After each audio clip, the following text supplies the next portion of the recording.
म्हणजे गडबड कशात करावी हा सगळ्यात मोठा प्रश्न. महाराष्ट्रातल्या मराठी माणसांना लाज वाटेल अशा एका घोळाची कहाणी सांगणार आहे. किती घोळ करावा? साधारण 1,18,00,000 स्वच्छतागृहावरचा खर्च 9 कोटी रुपये आहे. रायगड विकास प्राधिकरणाला किती निधी अलॉट झालाय? 600 कोटी रुपयांचा निधी अलॉट झालेला आहे.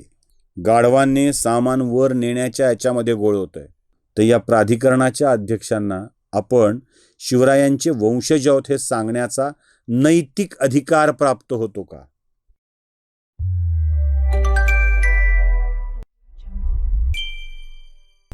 नमस्कार.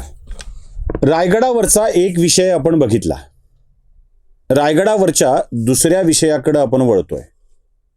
दुसऱ्या विषयावर भाष्य करताना माझ्याकडं शब्द नाहीत.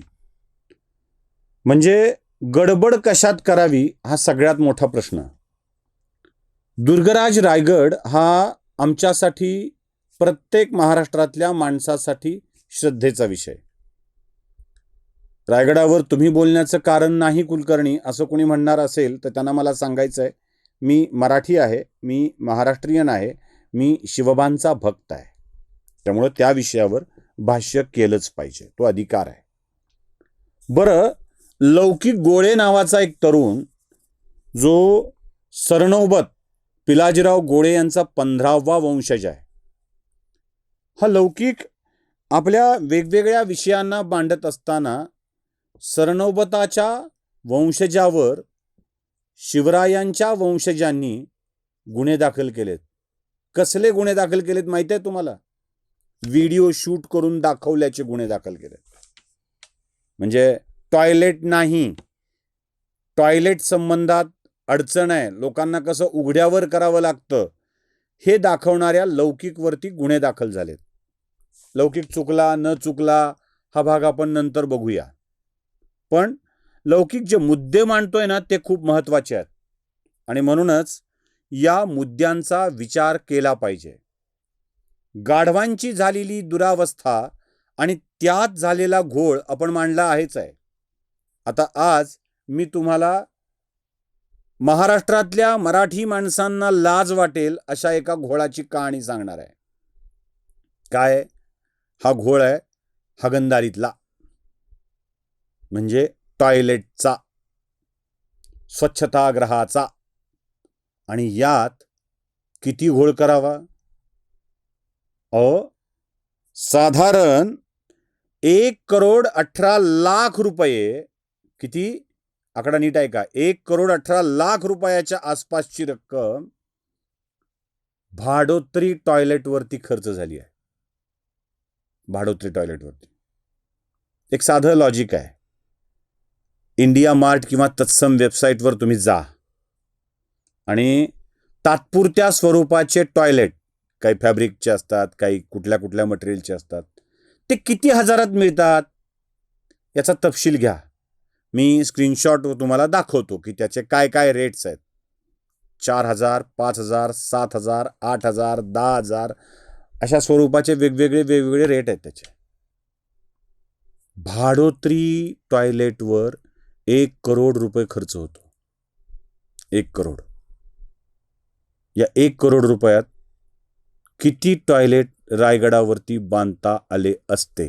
कुठे कुठे बांधता आले असते? आहे विचार? नाही. पुढची धक्कादायक माहिती सांगतो.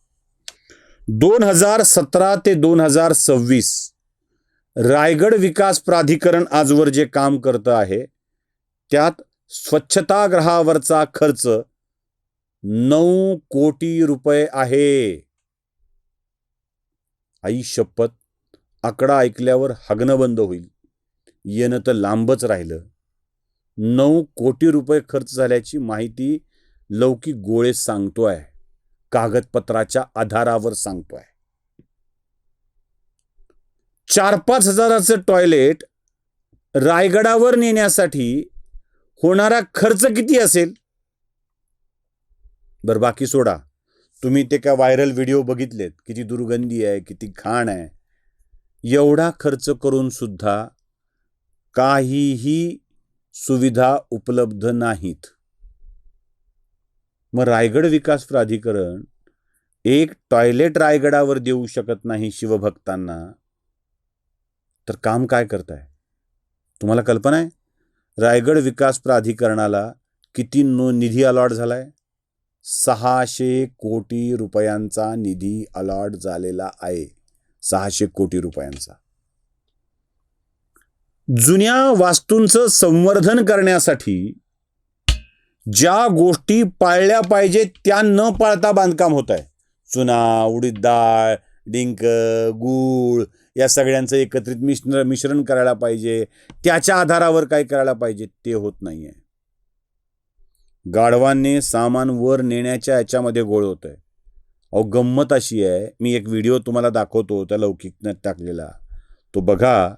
बांधकाम केलं, युज न करताच त्याचे कौलं खाली काढलेले आहेत, रिपेअरिंग केलेलं आहे पूर्ण हे वरचं. म्हणजे यालाही लाखो रुपये खर्च केलेला आहे. मला एवढंच म्हणायचंय, आता या रायगड प्राधिकरणाने याचं छत बदलायला किती पैसे खर्च केले? सरळ पैसे, सरळ त्यांचा भ्रष्टाचार आहे. अगोदर जर चांगलं बसवलं असतं त्याची गरज लागली नसती. हे कौलं काढून ठेवलेले हे पुरावे पहा. हे रायगड प्राधिकरणाची खरा चेहरा आहे. विचार करा, एखादं टॉयलेट बाथरूम एकदाही वापरलं नाही त्याला बदलायची गरज का पडली? आणि ह्याचा हेतू नक्की काय होता बदलून? म्हणजे रिपेअर सारखं काम काढा आणि त्या पैशातून मोबदला मिळवा, ही ह्याच्यातून दिसून येतं. बोललं तर आता पुराव्यानुसार बोलायला पाहिजे. हे कौल आहे, ह्याची अवस्था बघा, नवीन करकरीत कौल आहे. आता ह्याच्या कौलांच्या खाली जे स्ट्रक्चर असतं, आपण ते स्ट्रक्चर पाहूया, तिथं पडलेलं दिसतंय. आणि त्या स्ट्रक्चर वरून आपल्याला कळेल की बाबा त्या स्ट्रक्चरला किती गंज आला होता आणि असं काय गरज पडली की एवढं सगळं बदलायची गरज. ह्या स्ट्रक्चरला गंज लागला नाही की अजून काहीच झालं नाही, असं काय कारण पडलं की हे बदलायचं त्यांना जरूरत पडली? काय गरज होती? एवढं सगळं क्लिअर आहे. आणि त्याची कौलही तिथं, पुरावे तिथं ही दिसतंय. कोणतीही गरज नसताना ह्यांनी फक्त पैसे खाण्यासाठी रायगड प्राधिकरणातल्या काही लोकांनी टॉयलेट बाथरूमचं छतच बदल पाहिला. यात कारण नसताना छत बदललंय. म्हणजे छत गळत होतं, टपकत होतं, फुटलं होतं, कौलं तुटली होती आणि त्याच्यावर लाखो रुपये खर्च केलाय. अधिकारी ते मान्य करतायत. काय बोलावं अशा माणसांना? काय करताय रायगडावर? संडासमध्ये पैसे खाताय. आणि कुठे? दुर्गराज रायगडावरती. तिथे शिवरायांच्या चरणी नतमस्तक होण्यासाठी येणाऱ्या भावी लोकांना, मावळ्यांना, भाविकांनाही म्हणायला हरकत नाही, मी थांबत होतो भाविक शब्द वापरता किमान स्वच्छतागृह मिळावं व्यवस्थित, एवढी त्यांची किमान अपेक्षा आहे. आणि रायगड विकास प्राधिकरण तेही पूर्ण करू शकत नसेल ना, तर या प्राधिकरणाच्या अध्यक्षांना आपण शिवरायांचे वंशज आहोत हे सांगण्याचा नैतिक अधिकार प्राप्त होतो का? या अशा लोकांचा लौकिक इतरांच्या पर्यंत पोचू लागला की त्याच्यावरती गुन्हे दाखल करायचे. हा कुठला प्रकार आहे? रायगडावरचा रोपवे वापरायचा नाही कारण बिल अधिकृत मिळेल. गाढवं वापरायची कारण पैसे एक देऊन जास्त सांगता येऊ शकतात. हा सगळा प्रकार शिवरायांच्या प्रती असलेल्या भावनेला धक्का लावणार आहे. आणि सांगू खरं, अयोध्या प्रकरणामध्ये अपहाराची रक्कम समजल्यावर किंवा प्रकरण समजल्यावर जो धक्का समस्त हिंदूंना बसला, तोच धक्का रायगडावरचा अपहार पाहून अनेकांना बसलेला आहे, एवढं लक्षात ठेवा. नमस्कार.